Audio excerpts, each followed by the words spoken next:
Hello learners, welcome to my channel Gyan Kosh junction. मैं आज आपके लिए लेकर आई हूँ जियोग्राफी से टॉपिक लेकर मैप। जी हाँ, मैप जिसे हिंदी में हम लोग मानचित्र भी कहते हैं।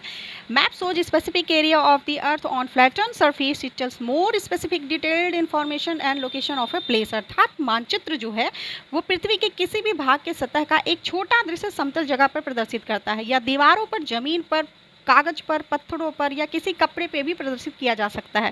कागज और कपड़ों पे बने हुए मानचित्र को आप आसानी से कहीं भी ले जा सकते हैं और यह किसी भी स्थान का बहुत बारीकी से डिटेल देता है।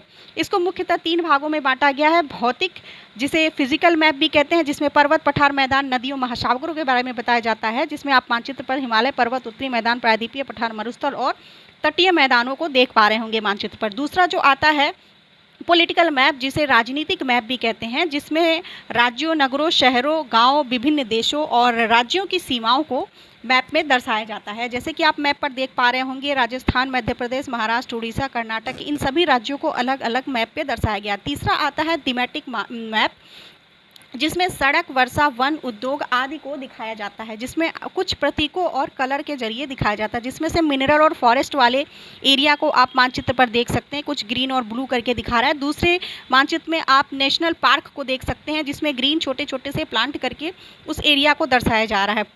इस प्रकार से इसके मुख्य घटक जो होते हैं वो होते हैं डायरेक्शन, डिस्टेंस, स्केल अर्थात दिशा और दूरी, और जो है पैमाना। कुछ पैमाने के आधार पर इनको प्रदर्शित किया जाता है। तो इसकी और भी डिटेल प्राप्त करने के लिए आप हमारे चैनल को लाइक एंड सब्सक्राइब करें और बेल आइकन बटन को दबाना ना भूलें। Thank you.